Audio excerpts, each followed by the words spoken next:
نحمده ونصلي على رسوله الكريم أما بعد فأعوذ بالله من الشيطان الرجيم بسم الله الرحمن الرحيم رب اشرح لي صدري ويسر لي أمري واحلل عقدة من لساني يفقهوا قولي رب زدني علما اللهم ربنا زدنا علما اللهم أرنا الحق حقا وارزقنا اتباعه وأرنا الباطل باطلا وارزقنا اجتنابه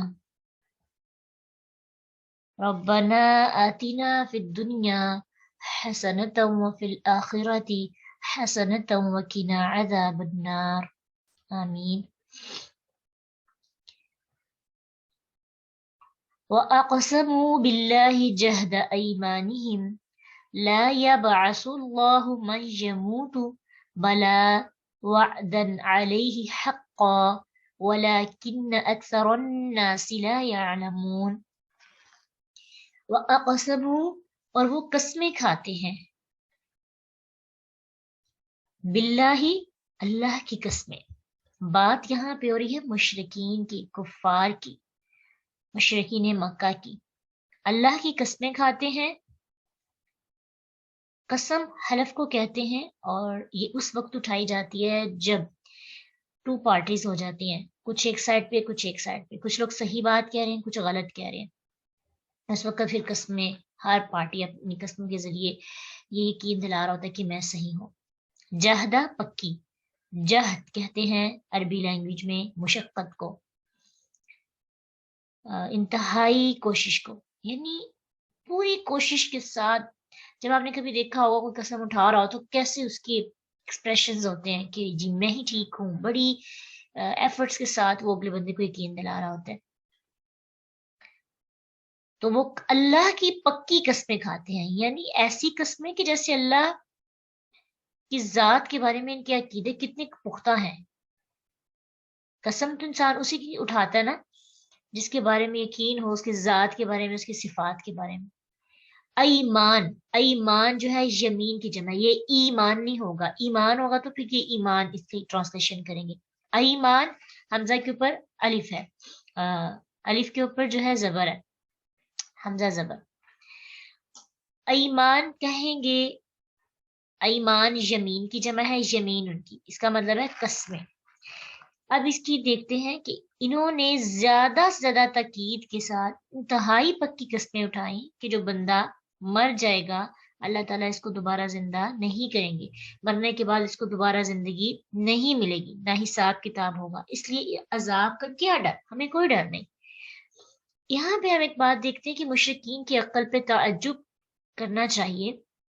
ایک طرف وہ کیا کر رہے ہیں، اللہ تعالیٰ کے بارے میں قسمیں اٹھا رہے ہیں، یعنی اللہ کے وجود کے قائل ہیں، اللہ کی ذات کے قائل ہیں. دوسری طرف اللہ سبحانہ تعالیٰ کے بارے میں اتنی بے بسی اور ناقدری والی بات کر رہے ہیں، اللہ کو اتنا عاجز سمجھتے ہیں کہ اللہ پہلی بنائی ہوئی چیزوں کو دوبارہ نہیں بنا سکتا. یہ کیسا انصاف ہے؟ آپ کو کسی ذات کے بارے میں کوئی ڈاؤٹ بھی نہ ہو اور پھر آپ جو ہے اس کی کمالات اور معجزات اور اس کی عظمت کے قائل بھی نہ ہو. کہتے ہیں اللہ پہلی دفعہ بنائی ہوئی چیز کو دوبارہ کیسے زندہ کرے گا، یہ تو ہڈیاں ہیں، یہ ساری مٹی کے اندر مل جائیں گی، کوئی نہیں اٹھایا جائے گا. کل بھی ہم نے دیکھا تھا کہ ان کی اپنی ہی باتیں، اپنے ہی قانون کیا ہے، منہ کے بل ان پر جا کے پڑتے ہیں، اس کا کوئی پاؤں اور سر ہی نہیں ہے. مگر ایک چیز کو کور کرتے دوسری نہیں کور ہوتی. اللہ کہتے ہیں بلا وعدن علیہ حقا، کیوں نہیں، وعدہ ہمارا، وعدہ جو اللہ کے ذمہ لگا ہے وہ سچا ہے. بلا، بلا جو ہے نا کسی نفی کی نفی کرنے کے لیے آتا ہے لفظ بلا.